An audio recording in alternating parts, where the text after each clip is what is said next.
guys! Welcome back again to my channel. It's me, Lobeli, and it's a lovely day. May panibago na naman tayong video. At ito na nga yung bago nating video at napaka-viral nitong COVID-19 na to. My God, kailan ba matatapos tong COVID-19 na ito, guys? My God, pahirap sa mundong ibabaw. So, ano nga ba ang COVID-19?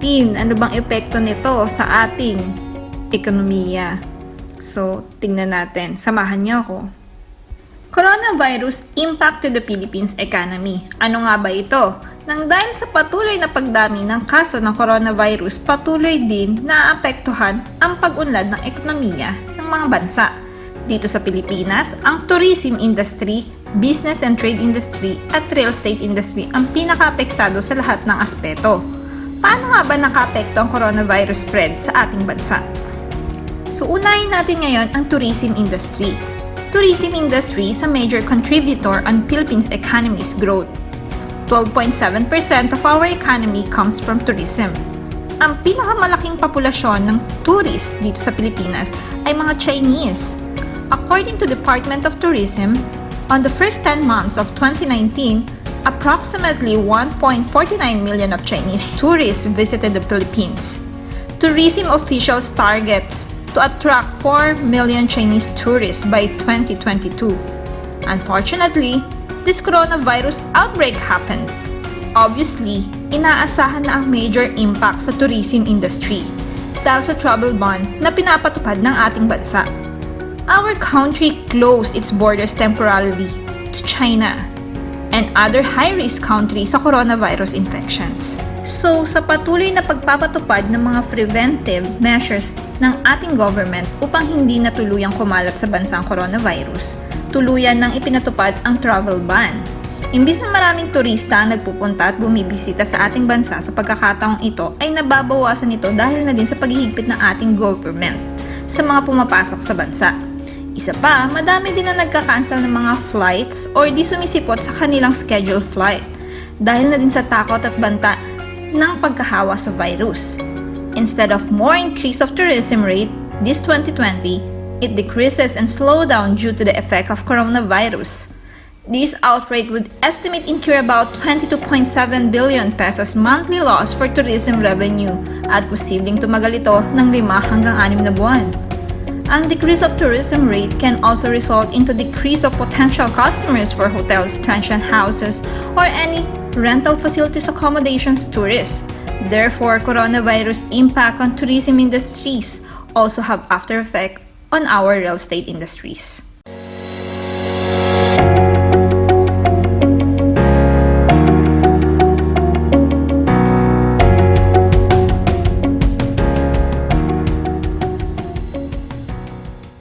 So, dumako naman tayo sa business and trade industry.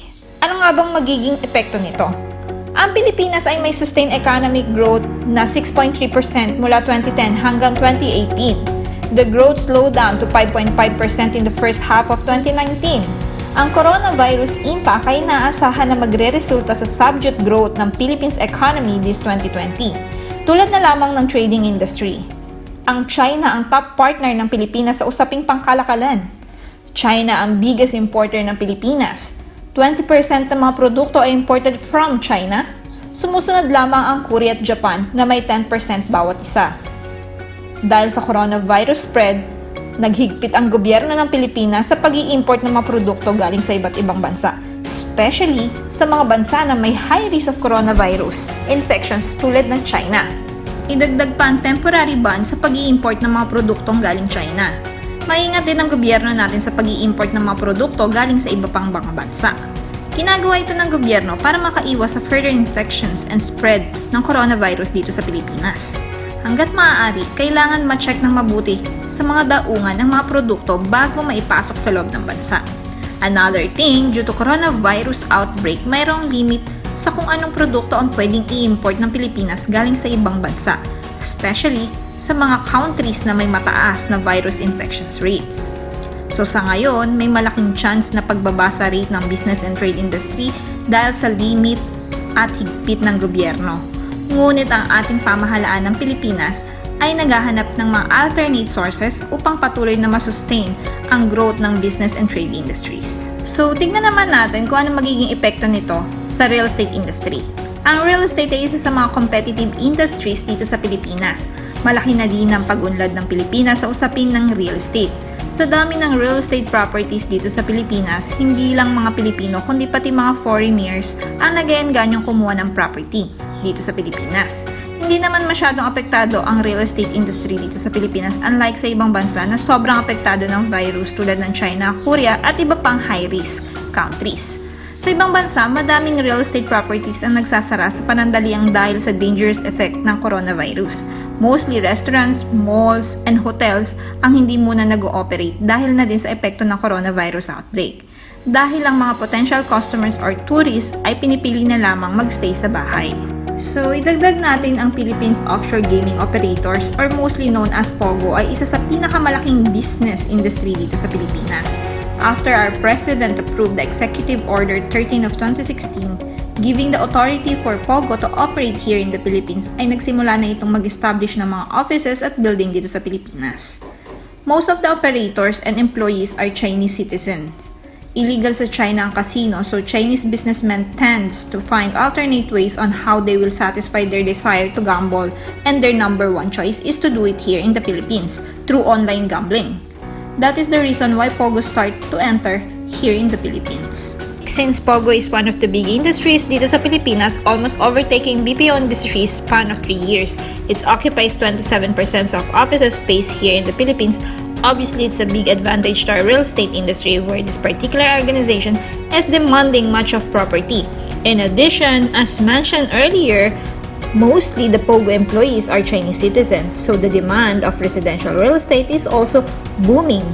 Unfortunately, when the coronavirus outbreak starts, the Philippines executes travel ban and imports from China, and POGO start to stop deploying Chinese employees here in the Philippines. Therefore, residential real estate properties also start to decrease in terms of demands and potential income. So, since nagkaroon ng travel ban for Chinese men to enter here in the Philippines, POGO offices tend to have insufficient workforce to do the jobs. Ang tendency ay ang pagbagal ng operations. Decrease on operation can also mean that there is a possibility of decrease on the revenue. Malaki ang part ng POGO sa growth ng economy ng Pilipinas. In 3 years' time after it was approved to operate here in the Philippines, ang online gambling market dito sa Pilipinas ay may growth na 300 billion pesos sa industry. Pero dahil sa coronavirus, ang POGO ay operators ay may nagtatala ng pagbaba sa kanilang share prices dahil din sa pagbaba ng potential customers na nagpupunta sa casinos or nagbebet sa online casino. May malaking impact din ito sa growth ng online gambling dito sa Pilipinas since almost POGO offices ay nandito sa Pilipinas. Asahan pa natin na bababa ang ekonomiya ng Pilipinas dahil nga magsisimula na ang pagla-lockdown ng bawat komunidad ng ating bansa para makaiwas na rin dito sa sinasabing sakit na coronavirus. Pero para sa atin na rin ito para matigil na at hindi na kumalat lalo ang coronavirus sa ating bansa at sa iba pang bansa. Ang coronavirus ay patuloy na tinututukan sa buong mundo. Kung ano man ang epekto nito sa atin, sa bansa natin, pati sa ibang mga bansa, pinaka-importante ang awareness at pagsunod sa mga basic protocols to avoid infections and spread of the virus.